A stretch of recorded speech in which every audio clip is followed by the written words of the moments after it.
How to fix voice mod not working. Hello everyone, welcome to this channel. I'm here to help you out today. So without any delay, let's get started.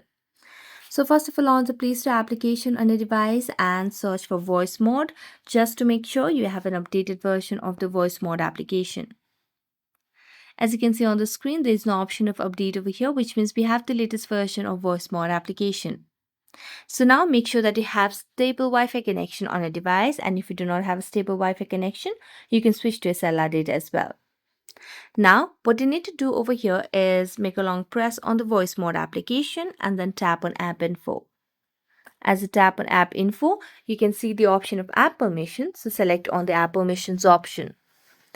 Now make sure that you have given access to microphone over here. So as you can see on the screen, it is not allowed. So let's tap on microphone and select on allow. Now you can do the same option for all files and media and all other options as well that you want to give access to. And as you do that, you can simply fix the issue. So that's it. Thank you so much for watching this video. See you next time.